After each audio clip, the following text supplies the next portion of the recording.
Kia Ora. So, you're thinking about a trip to New Zealand, huh? Awesome. But have you ever stopped to think you might, well, need a translator? Seriously, you're not alone if you have. Kiwi English is, let's say, a unique beast. It's packed with all this quirky slang and a really distinct accent. So let's dive right in and decode the incredible language of Aotearoa. Okay, picture this. You've just landed, you're hungry, you walk into a takeaway shop, and the person in front of you orders some fish and chups. You'd probably blink a couple of times, right? What even is that? Well, this is the classic, most famous example of the Kiwi accent. It's an icon for a reason, and it perfectly sets the stage for the little language adventure we're about to go on. So, what is it that makes Kiwi English so, well, unique? Because it's so much more than just a funny accent or a few weird words.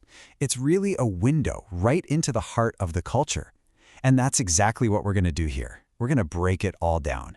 Everything from the quirky names they have for everyday stuff, all the way to the real secret behind that famous accent. All right, here's our game plan. First, we'll tackle Kiwi things and their names. Then, we'll get into the social code. After that, some words you'll only hear in New Zealand, and we'll wrap up by figuring out how to sound like a local. Let's get into it.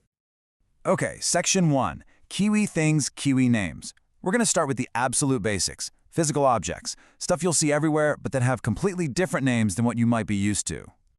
And right away, we get into that classic friendly rivalry with Australia. So, you know those flip-flops you wear in New Zealand, they're jandals. But hop across the ditch to Australia, and they call them thongs, which can cause some confusion. And here's a great little fun fact. Jandal actually comes from Japanese sandals. It was a brand name that just stuck. And that cooler you'd pack for a picnic? Forget esky. In New Zealand, it's a chili bin.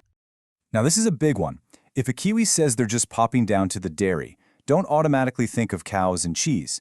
A dairy is the local corner shop, the convenience store. It's where you go for, bread, snacks, the newspaper, and, a bottle of milk. They are an absolute cornerstone of every Kiwi neighborhood. Okay, so here's a classic case of where you are in the country matters. A bach and a crib are basically the same thing, a simple little holiday home, maybe near the beach. But what you call it totally depends on your location. For most of New Zealand, it's a bach. But if you go way down south to Otago and Southland, you'll hear people call it a crib. Same thing, just a different local flavor. And let's just do a quick lightning round of a few more essentials you've got to know. Going for a swim? You'll need your togs. That's your bathing suit. Craving some candy? You're after some lollies. And that huge green field you see everywhere, probably full of sheep, that's a paddock. Super simple, but super important. All right, part 2, speaking the social code. So we've covered the things, now let's get into the talk. We're moving from objects to actual interactions, and believe me, this is where you get a real feel for that famously chill, laid-back Kiwi attitude. It's all in the phrases they use. I guarantee you will hear sweet as constantly. It is the Swiss Army knife of Kiwi slang. It means cool, awesome, no problem, it's all good, everything. How's your trip going? Sweet as. It works for anything. And that little as on the end, it's just a casual thing they add to words. It doesn't really mean anything, but it sounds so Kiwi.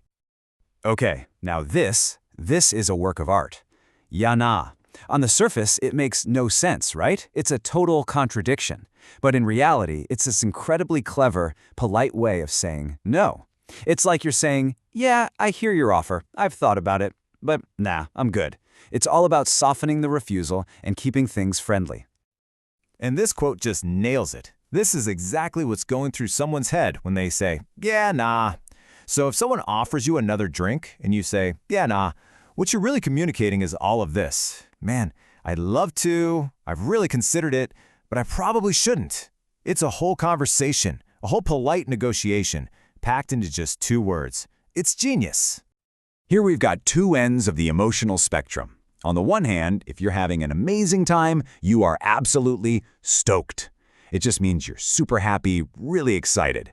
But on the other hand, if something is completely broken, just totally ruined, it's munted. Like you drop your camera and it smashes to pieces? Yep, it's munted. A fantastic word, really. Okay, part 3. Now we're going a little deeper, looking at words you'll really only hear in New Zealand. And this is super important because this section includes some key terms from Te Reo Māori, the Māori language. These aren't just slang. They are woven right into the fabric of the country's identity. If you learn nothing else, learn these 2. First, Kai. It's the Maori word for food, and you will hear everyone, Pakeha and Maori alike, use it. And then there's Kia Ora. Oh man, it's so much more than just hello. It's hello, it's welcome, it's thank you, it's a way of saying I agree. It's this beautiful, warm, versatile word that just perfectly captures the spirit of New Zealand. So you probably think of our friends in Canada when you hear right? Well, let me tell you, Kiwis might use it even more. They tack it onto the end of a sentence to kind of turn it into a question, or just to get you to agree with them. It's a way to keep the conversation flowing, make it more inclusive. It's a nice day, eh? Okay, here we go. Section 4. This is it, the final boss level, sounding like a local. We've talked about the words, but now it's all about the sound. It's not just what Kiwis say, it's how they say it. We're about to crack the code on that wonderfully unique accent. So here's the absolute secret. It all comes down to something called the Kiwi vowel shift. This is the key. The short I sound, it kind of gets squashed into a U sound. So fish and chips becomes fush and chups. The E sound in a word like 10 gets pulled up to sound like teen. So 10 minutes sounds like teen minutes. Then the E in a word like bet becomes an I, so it sounds like bit. And finally, the A in hands gets flattened into an A, so it's more like hens. Once you start listening for these little shifts, you'll hear them everywhere. It's amazing. So, let's pull this all together into your official Kiwi slang toolkit. What have we learned? Everyday things have different names, like jandals and chili bins. Social phrases like ya na are way more complex than they seem.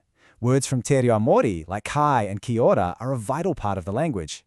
And the real secret to the accent, it's all about those shifting vowels. You're ready to go? Sweet ass! And that's our crash course. You know, it really makes you think. Every single place on Earth has its own version of fish and chips, right? Its own weird little quirks. So I'll leave you with this question. What's the most confusing or strange piece of slang from your corner of the world? The one that would make a visitor just stop and go, huh? Definitely something to chew on. Thanks so much for hanging out with me.